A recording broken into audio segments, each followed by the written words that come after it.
All right. Welcome, everybody.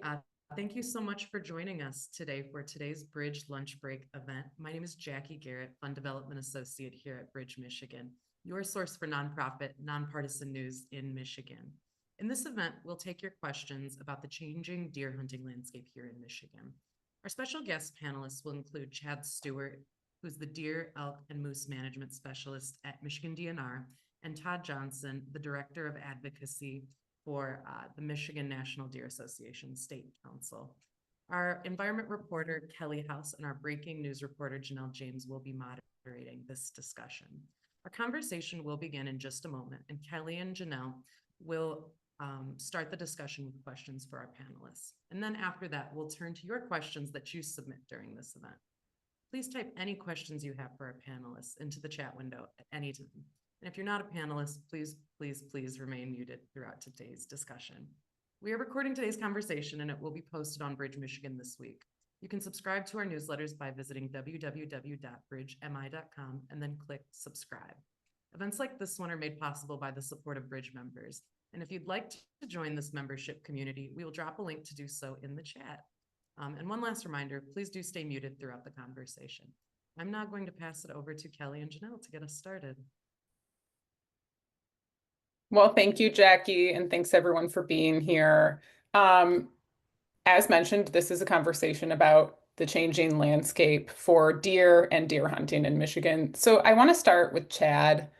We know that there are two really big trends affecting this topic. One, we've got deer numbers really ballooning in the southern part of the state, and the overall herd in Michigan.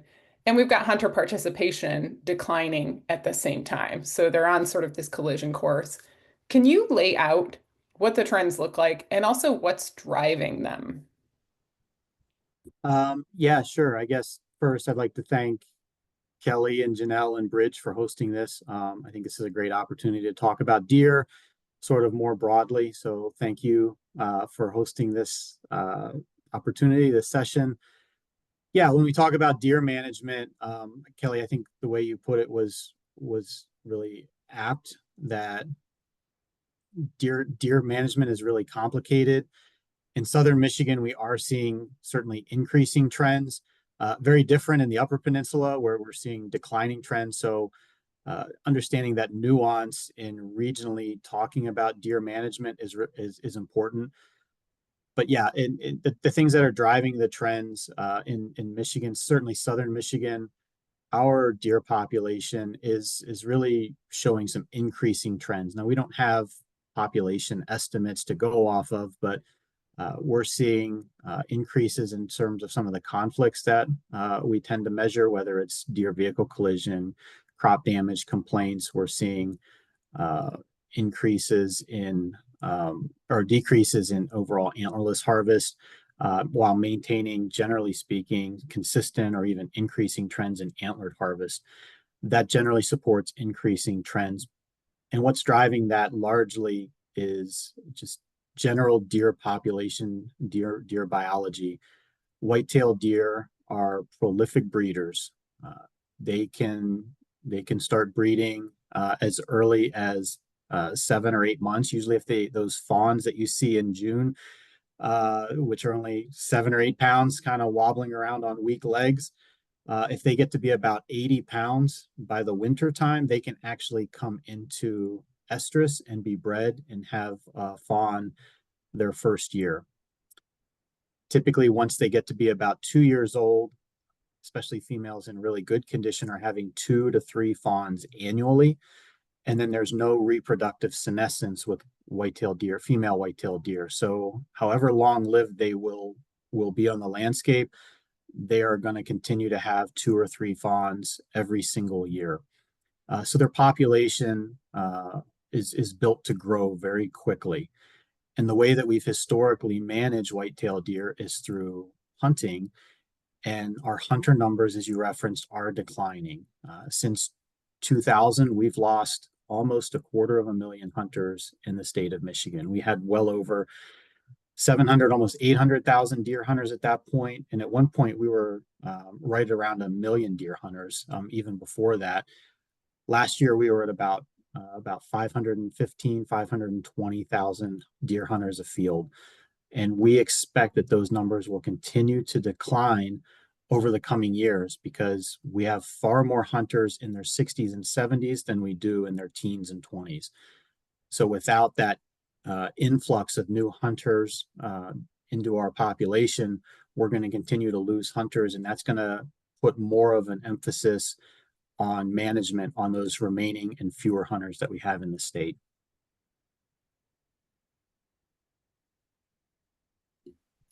Thanks so much, Chad, for answering that question. And I want to welcome everybody to our October lunch break. Todd, I want to pass it over to you now. Can you talk a little bit about how these trends have affected you beyond the, numbers of hunters and deer? What changes have you noticed specifically in the woods? You bet. Thank you. And as Chad mentioned earlier, I do appreciate the opportunity to join you today. And thanks for including the National Deer Association. One of the big things that we're seeing as far as an impact on the landscape with deer populations at or above, and in most cases above, carrying capacity of the land in the lower peninsula, is the habitat begins to be degraded. And specifically, what I mean by that, when you have enough food, water, and cover to support a population like this, and for an extended time period, it's supporting a population like that, you've entered into an unsustainable situation. And that's when we start to see multiple outbreaks of diseases like we've been experiencing specifically in the lower peninsula. So our hope is through working with our partners like the DNR, beginning and continuing to focus on education, we can help Michigan hunters be better stewards of the herd. I think that's one of the challenges that Michigan has when it comes to managing our deer population, is we've been historically too focused on the bucks, the male deer, the antlered deer, and not focused enough on herd health and the big picture. Thank you. And taking it back to Chad, I'm really curious about, so we've laid out sort of what's happening with the understanding that things are different in the Upper Peninsula. But we've laid out these population dynamics, we've laid out these hunter population dynamics. Todd just mentioned one of the impacts, which is these habitat impacts. But can you touch on, like, what are some of the other consequences of this imbalance between deer and hunters, whether it's environmentally, socially, or I know the DNR budget, is bolstered by hunting participation and people paying for those licenses. So what's the long-term impact there? Yeah, ecologically speaking, and I think Todd would agree, like forests are generally very complex systems, and deer are a part of that system. Yet deer can have a tremendous influence on the future generations of those forests because deer are preferable browsers. And what I like to tell people is, look up at the canopy of the forest and see what species might be there.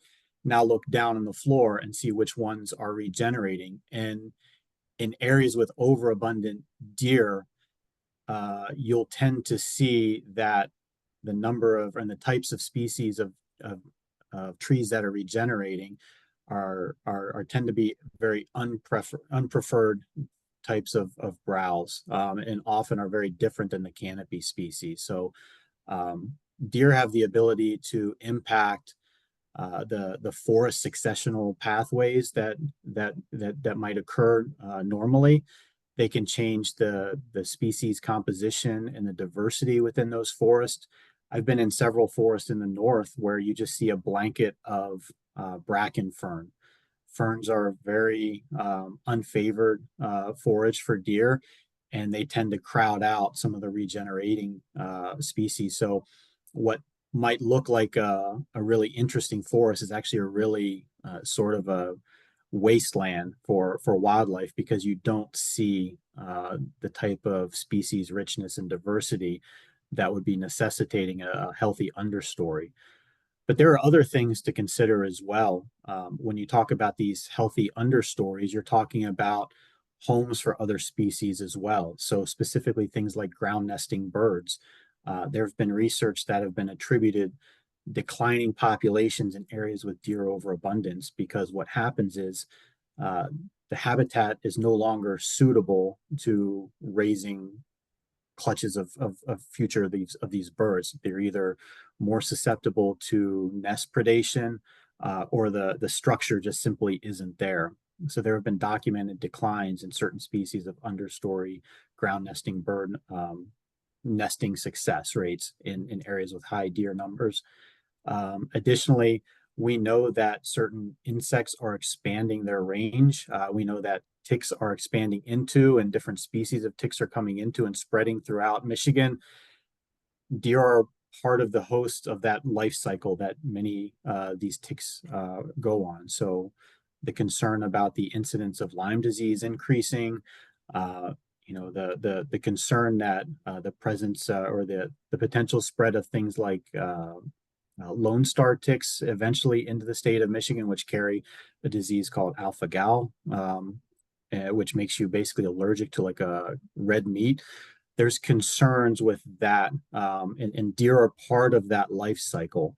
So keeping deer numbers again in check are really important. And then you've got the traditional things that folks tend to think of with deer vehicle collisions on the landscape, and agricultural damage. Certainly it makes sense that the more deer that we have on the landscape, the more of these conflicts that will be experienced. So having our deer numbers more in balance with their habitat not only is healthier for the actual species of deer itself, but a lot of other species, and prevents some safety and human health mitigation measures as well on our end.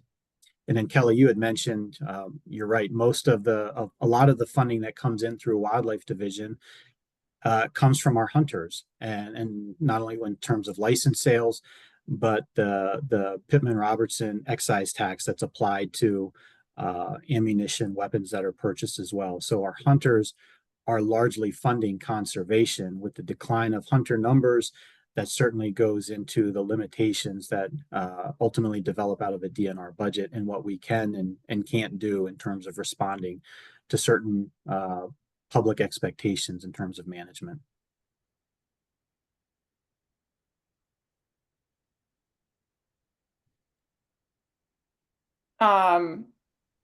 So we've got this problem, we've got the consequences of the problem. What is the DNR doing to address the decline in hunters, if anything? What can be done? Yeah, it's a wicked problem. And it's one that's being experienced in so many other states as well. So this is not a uniquely Michigan problem.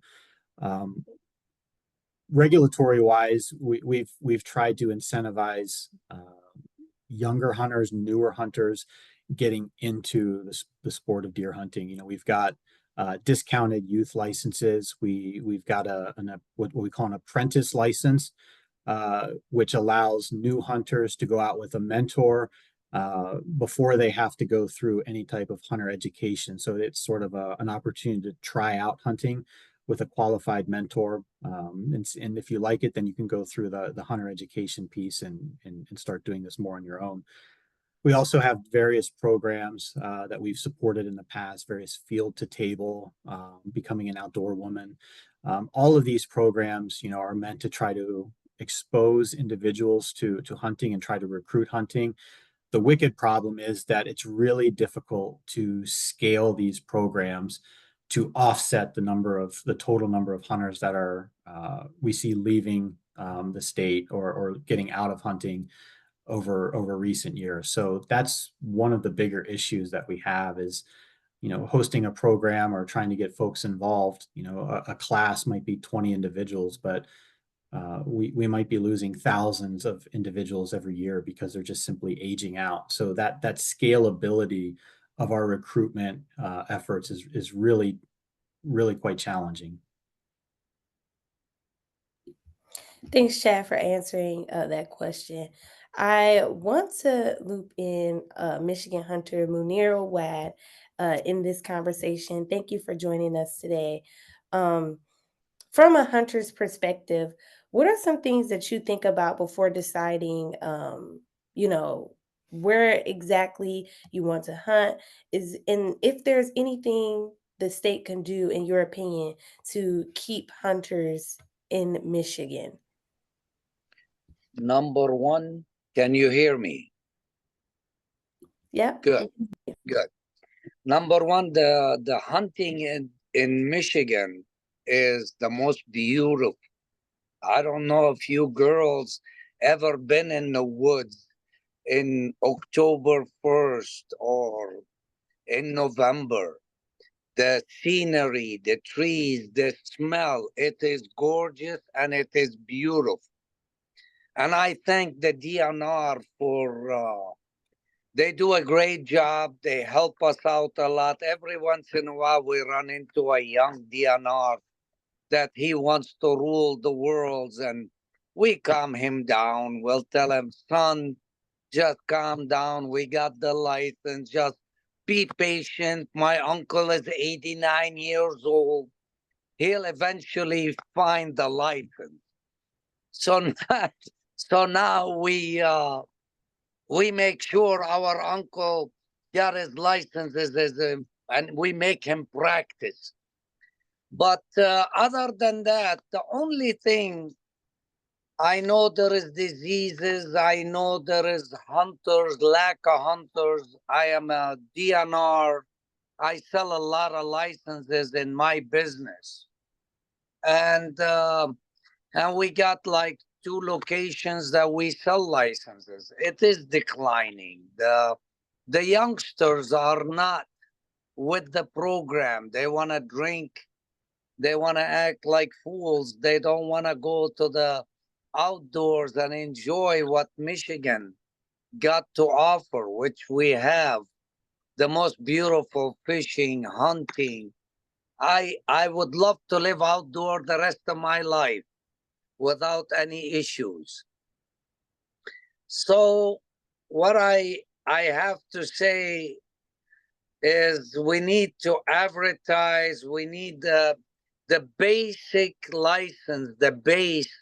Took out, a lot of people were frowning on it when they came up with, you gotta buy a base license, then you gotta buy the combo, then you gotta buy the doe.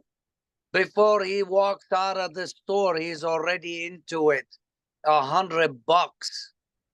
Then the baiting is another problem.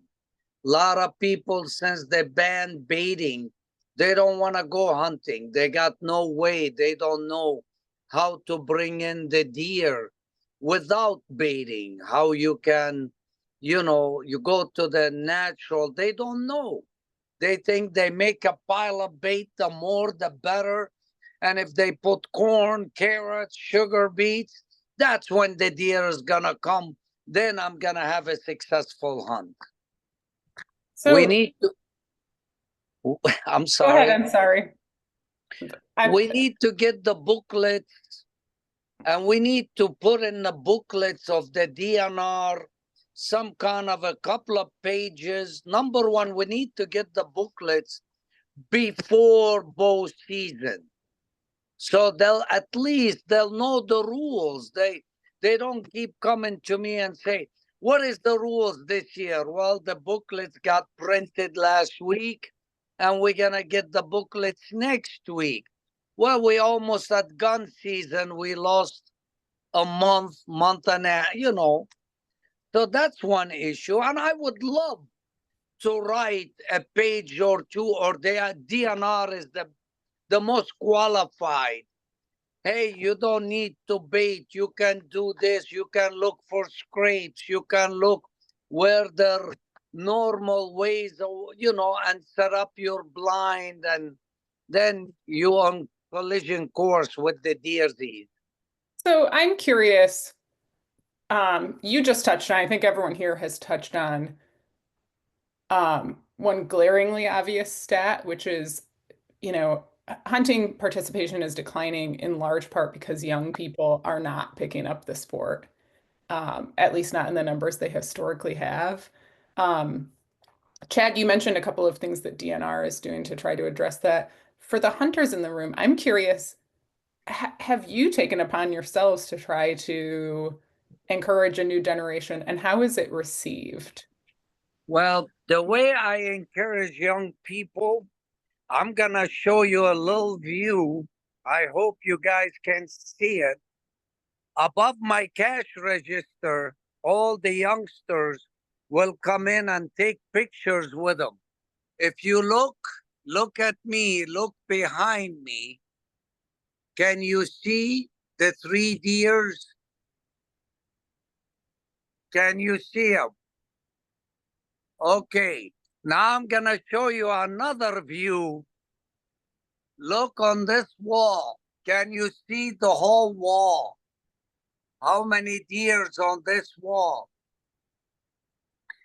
This is my way of showing the youngsters what it's like and what it takes and all the patience. I say hunting is not just to pull the trigger. It'll teach you a lot about life. It'll teach you to appreciate life, to be able to take a life. It's not just killing. Don't call hunting killing. It's not. I hate that word. The deer is our friend, and they provide us with joy. And whenever the kids come in my place, I explain it to them. And some of them don't have a place to hunt or to experience. I take them to 1 mile away, and I set them in a deer blind, and I show them the deers running around. And they go home and they're going crazy telling their mom and dad what Mounir did, and they love it. I mean, I wish there is more people that love it as much as I do. I'm getting old. It doesn't mean I'm gonna quit. I'm not. Thanks for answering that question. Chad, I want to pop it back over to you now. We know that deer population growth isn't the only thing, it isn't only impacting Michigan, but it's an issue across the Midwest. So I'm curious to know, are there any regulations currently being implemented in neighboring states that you'd like to adopt here to help better control the deer population? Yeah, that's a great question, Janelle. And you're right. Like I've talked to a lot of my counterparts in other states, whether it's in Ohio, Wisconsin, Indiana, Missouri. They're all struggling with management in parts of their state because the deer population is growing. So again, this is not a uniquely Michigan challenge. I mean, there's a few things that I think we can look at long term. I would really like to try to expand some of our venison donation network opportunities. We have a lot of hunters still, and we still have a lot of people in Michigan who are very hungry, and trying to make donation of that venison easier and more accommodating, I think is something that we really need to try to emphasize moving forward. From the regulation standpoint, I'd be interested in looking at some of the license structures to try to make it a little bit easier to try to get hunters out there, have a little bit more flexibility, especially in terms of taking antlerless deer in parts of southern Michigan.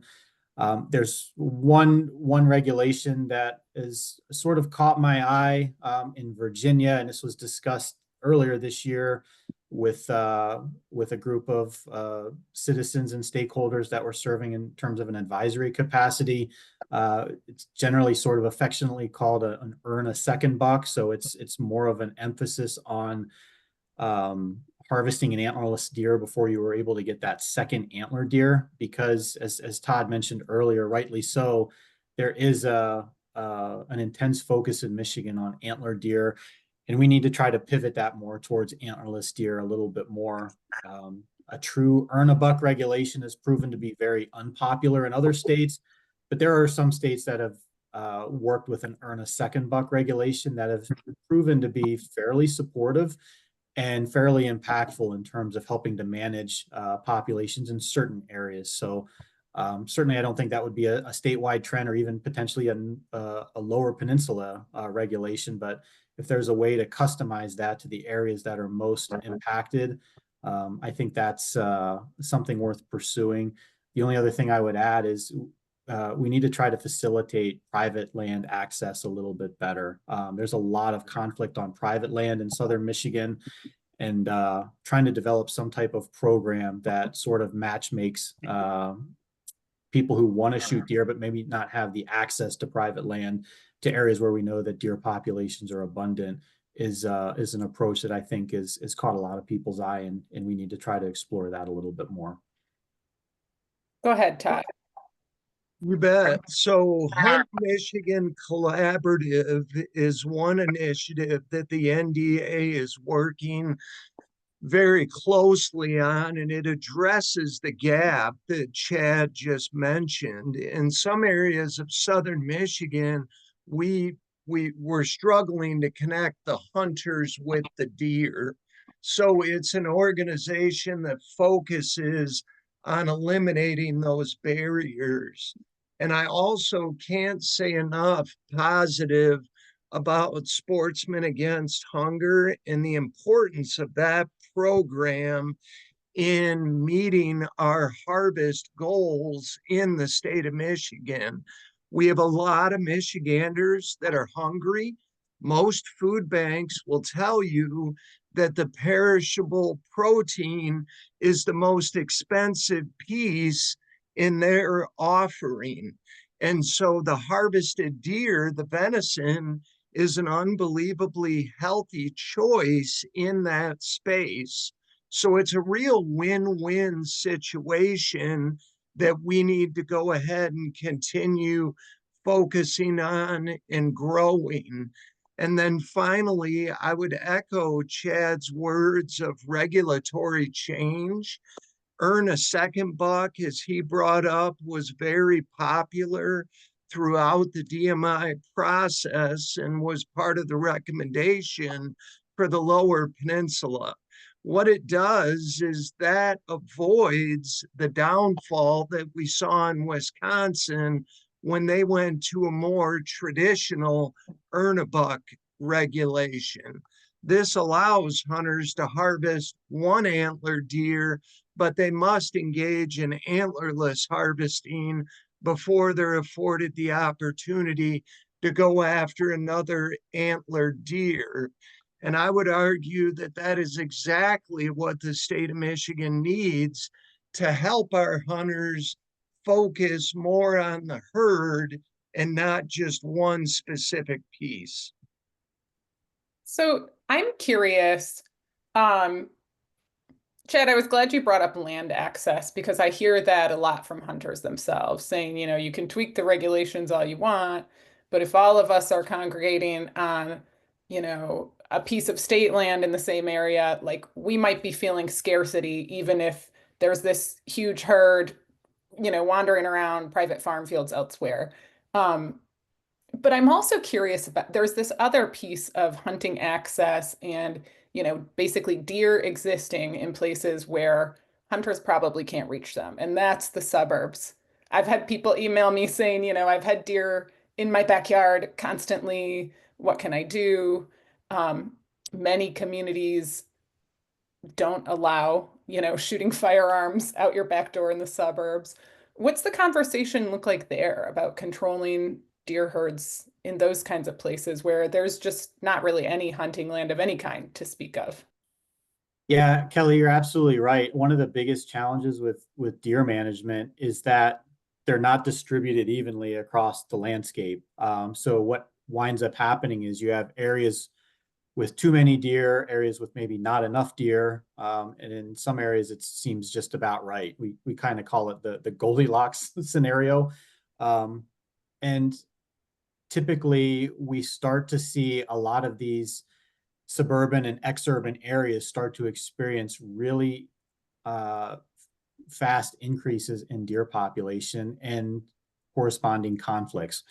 It typically is driven by deer vehicle collisions or landscape damage, and what drives a lot of that. And even within communities, it is really difficult to get agreement on what the right management approach looks like, because sometimes those damage Can I impacts. interject real quick? If you are not muted, could you please mute yourself? Sorry, Chad, go ahead. No, it's okay. Even within a community, deer are not distributed equally. So one district of a community might be experiencing a lot of damage, and you get another district that is experiencing virtually no damage. So it's really hard to make those municipal-based decisions when it's only impacting maybe part of your community. We typically try to advocate for open opportunities for hunters, specifically archery hunters, to try to address the issue in a lot of the parks and green spaces that these communities have. Sometimes that might be enough to at least quiet the concern, or maybe even reverse some of the trends. In many instances, communities move forward with some sort of out of season permit where they bring in specialists to come in and lethally remove deer out of those communities. Some communities have used both of these techniques together, and I would say very successfully. So we have opportunities for communities who are dealing with overabundant deer issues or concerns with conflicts already available.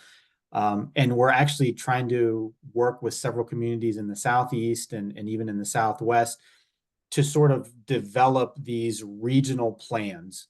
So they're all working in together in concert. And I think that's a really exciting development, because no one community wants to be the first community to try something. And if other communities around them don't follow suit, then those deer eventually just filter back into the community, because uh, all these cities kind of run together at some point in some of these areas. So I think there's a lot of excitement, a lot of opportunity for work to be done on some of that. It's just they're always very sticky issues because of the emotion that often surrounds deer management. Thanks, Chad, for answering that question. Um, so something that I want to touch on is circling back to different problems in each peninsula. Todd, do you think that beyond tweaking the hunting regulations, is there anything that the state can do to address the overpopulation of deer in the lower peninsula versus the upper peninsula? Because, those two different areas have drastically different, deer problems. They do. In terms of the Upper Peninsula, that's a lot more complicated solution. The majority of our opportunities in the Lower Peninsula, from my perspective, are really about ramping up our harvesting efforts and getting the deer population at or below the carrying capacity of the land. Easily said, but as we've been discussing, it's a little more challenging to accomplish the goal. As you start to look at the Upper Peninsula, you're getting into a situation where we also have some habitat gaps and opportunities. The Upper Peninsula of Michigan has one of the largest migrating white-tailed deer populations you're going to find in this country. Deer do migrate in some other areas, but they do not migrate like they do in Michigan. They will literally go from the Lake Superior watershed down to the Lake Michigan watershed in many examples. And the deer tend to congregate in what we've traditionally called deer yards. These deer yards are largely made up of northern white cedar, and they provide thermal cover for the deer. Well, as you can imagine, these deer yards get a lot of deer in them. And in the Upper Peninsula, we actually have some predators that we don't have below the bridge.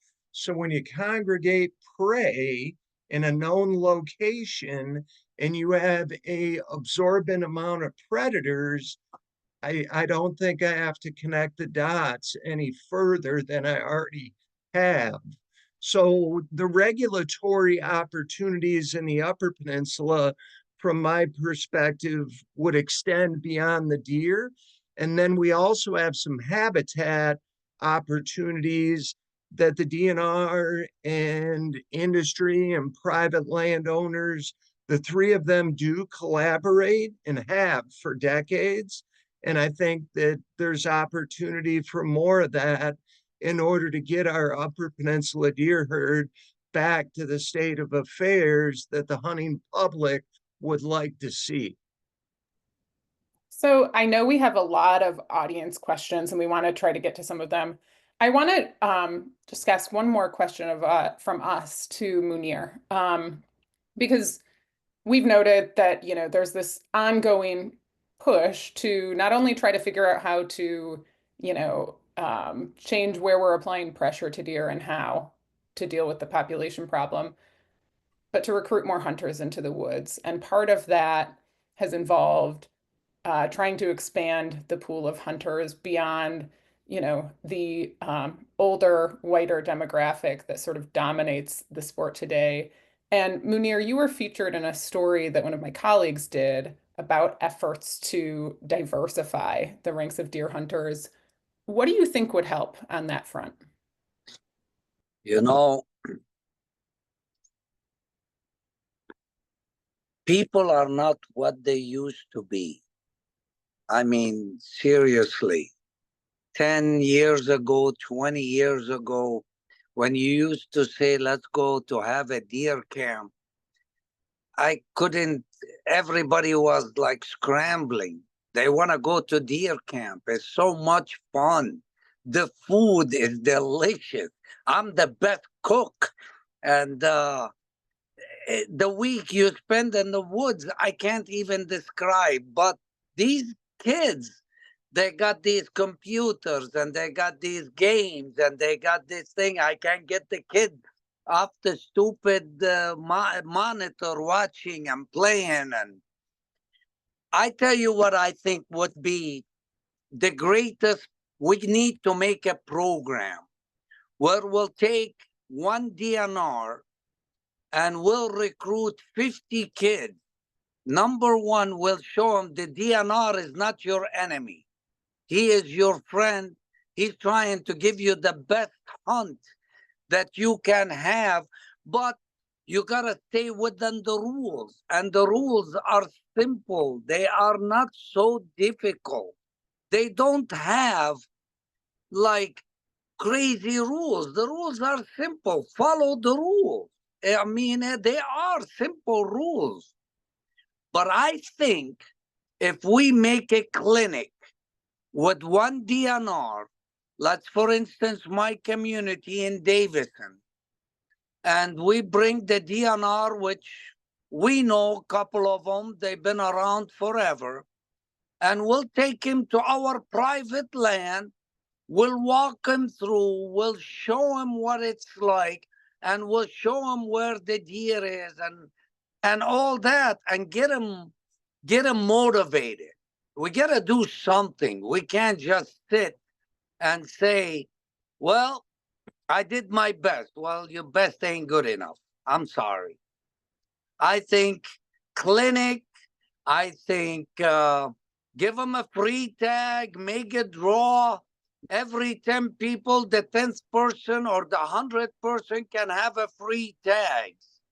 Well, that's something, you know, and if we can lower the prices, maybe whatever, I don't know what their budget is and how bad they need the money.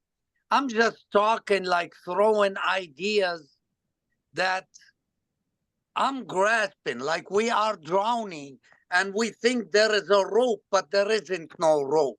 So I said that was the last question from us before we get to readers, but I do want to ask Chad about that because you and I just talked about some changes that were made to regulations this year, trying to sort of tweak a few things, both to encourage just taking more deer off the landscape and specifically taking doe. Sorry, it wasn't you and I that spoke. It was your colleague also named Chad.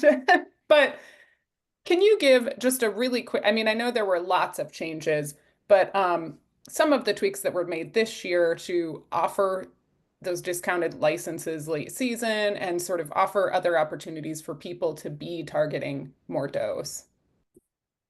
Yeah, so there were a few changes, you know, and I guess I'll just focus a little bit more on the Lower Peninsula changes that were brought forward and approved for this year, rather than talking about some of the Upper Peninsula ones. But I think right now we're tracking about 2,000, maybe 3,000 deer fewer than where we were last year. So it's very similar from our online harvest reporting, but a lot of the changes that were made were tacked on to the end of the season. So, you know, one of the things was to make our early antlerless and our late antlerless available on public land. That's not going to move the needle a whole lot.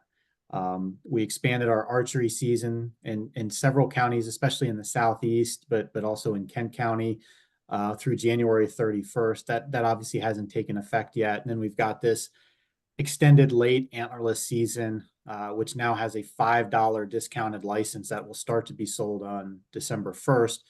That's unique to that season, which will run from January 2nd through, I believe, January 12th. And again, that's primarily in what we call Zone 3 or Southern Michigan. And that hasn't taken effect yet either. So a lot of the changes that were passed, it's really too soon to tell what kind of impact they'll have. You know, I think the best thing that we can do is promise to monitor and look to see what overall these things these impacts will occur and how people will respond to them. I can tell you that I'm a little bit reluctant to think that it's going to make a dramatic change.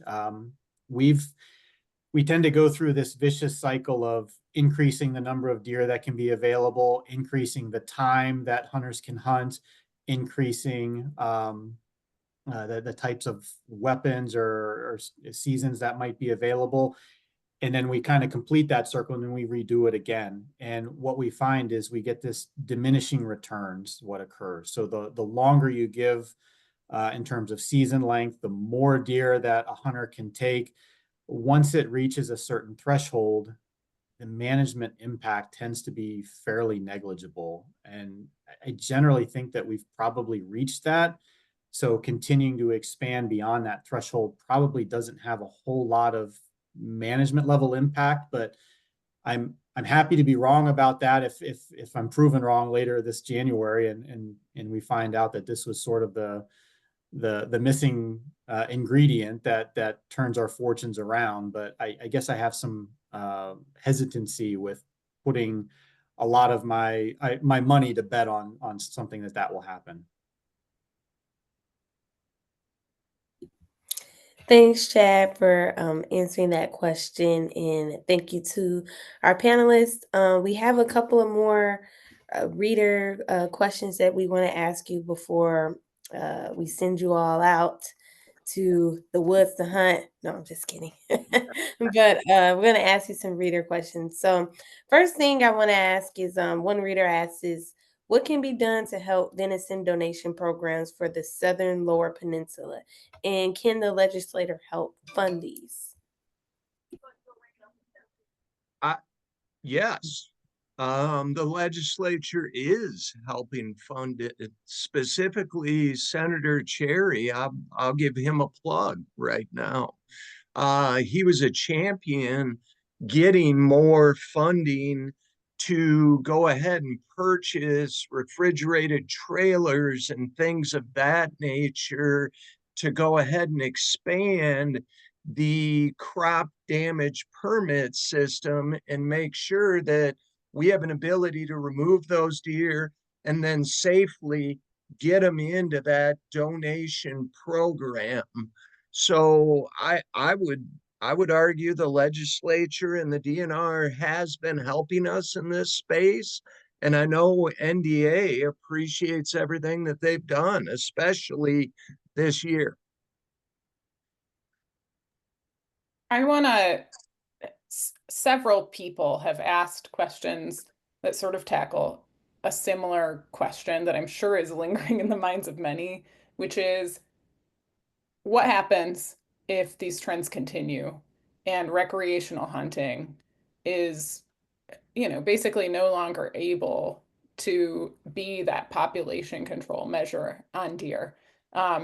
So I guess that would be the overarching question, but specifically a couple people have asked, have we considered commercializing venison in our state? Chad, do you want to touch on that?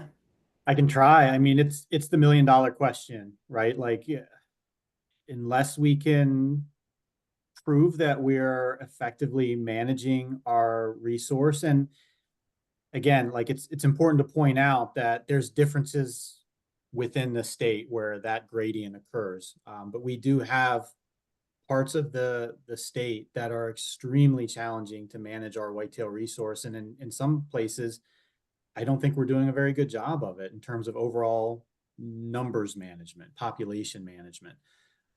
So yeah, I think that has to be part of the conversation. Are we there yet? Probably not. But I think there's other avenues to exhaust before we start going there. But I also think it's prudent to start having that discussion now, because if we find out that these other avenues, once we start trying them, either are not working or are not working to the level that they need to work, we need to understand what the barriers for that looks like and what that means in terms of overall management. I think a lot of folks probably have their hair start to bristle up when they talk about that topic, because there's a lot of scarring from 100 years ago when there was a market for venison out there on the landscape, and that actually contributed to a fairly substantial decline and in some cases extirpation of deer in parts of the state.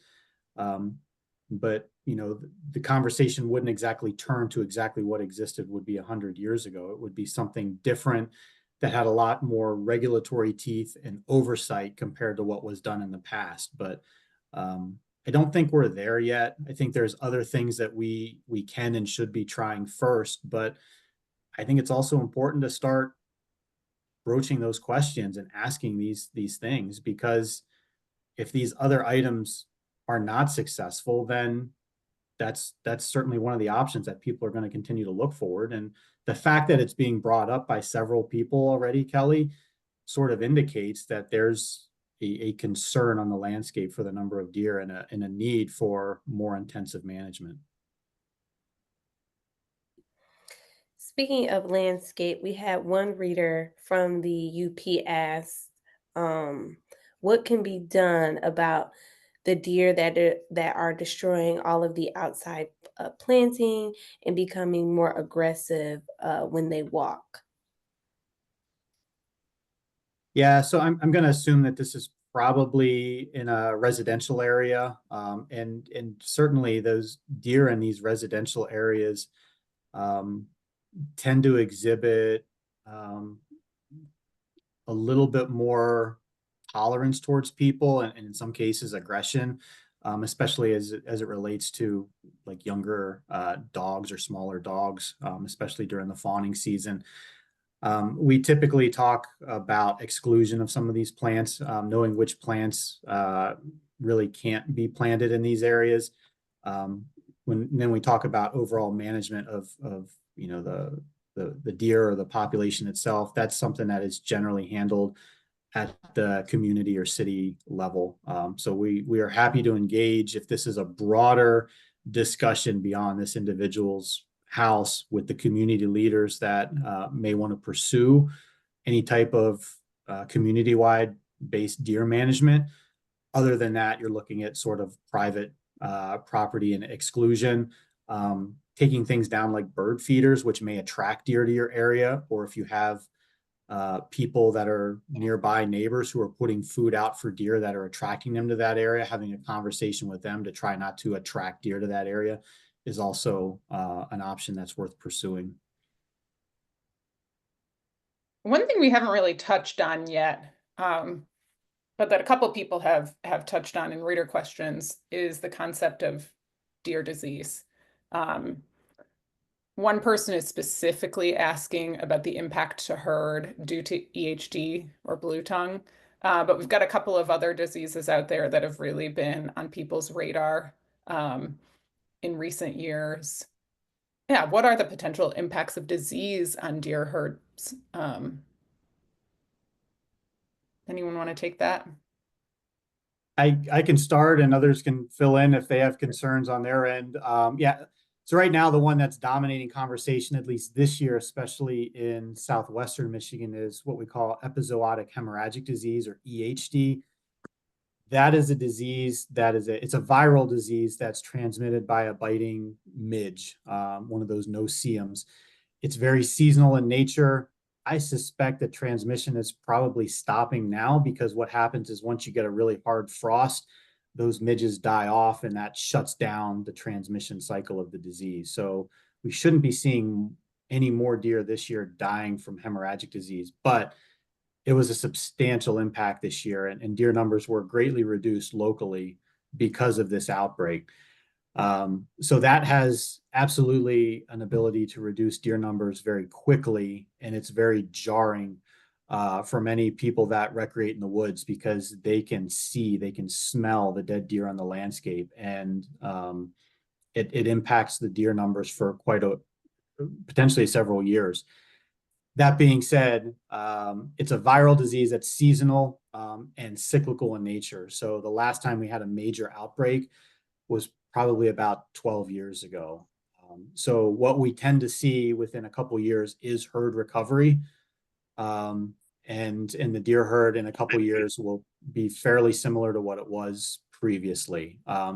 So while it has immediate population level impacts, it's not transmissible between animals, and it doesn't last in the landscape, because there does tend to be some sort of I don't want to say immunity, but protection from the survivors that came through.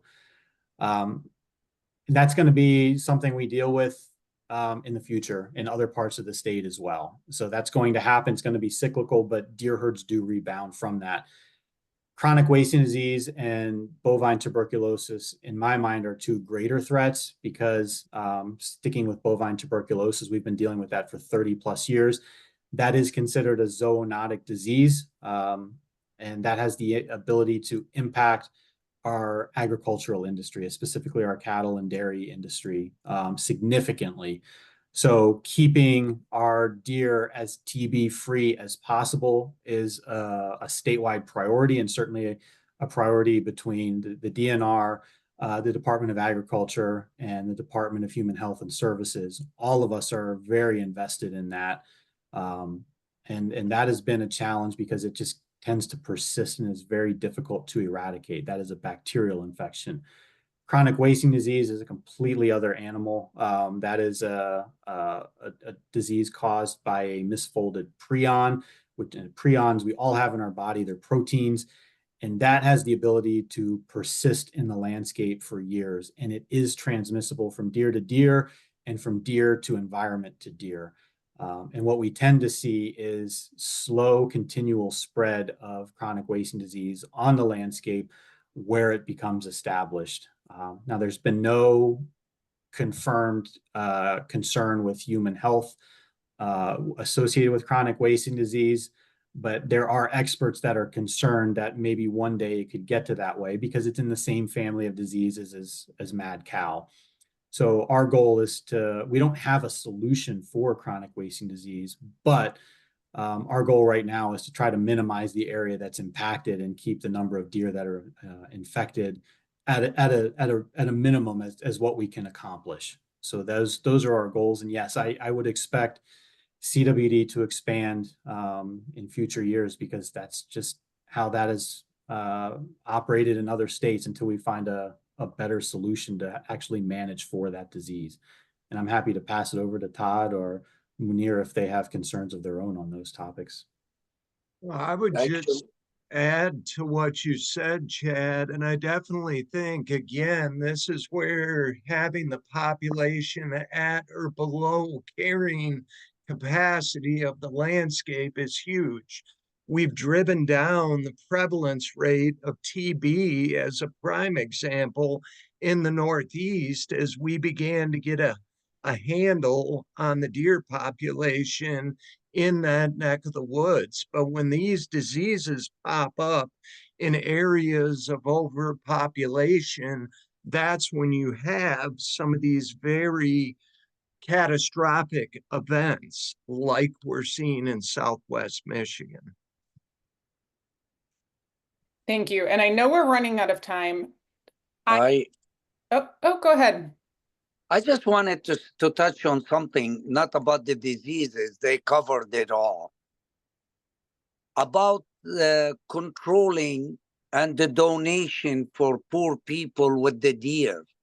It's always been a notion in my head that when I print a license, and I print 3-4 licenses, like, when people ask, why don't we give them one option, which is easy to fix?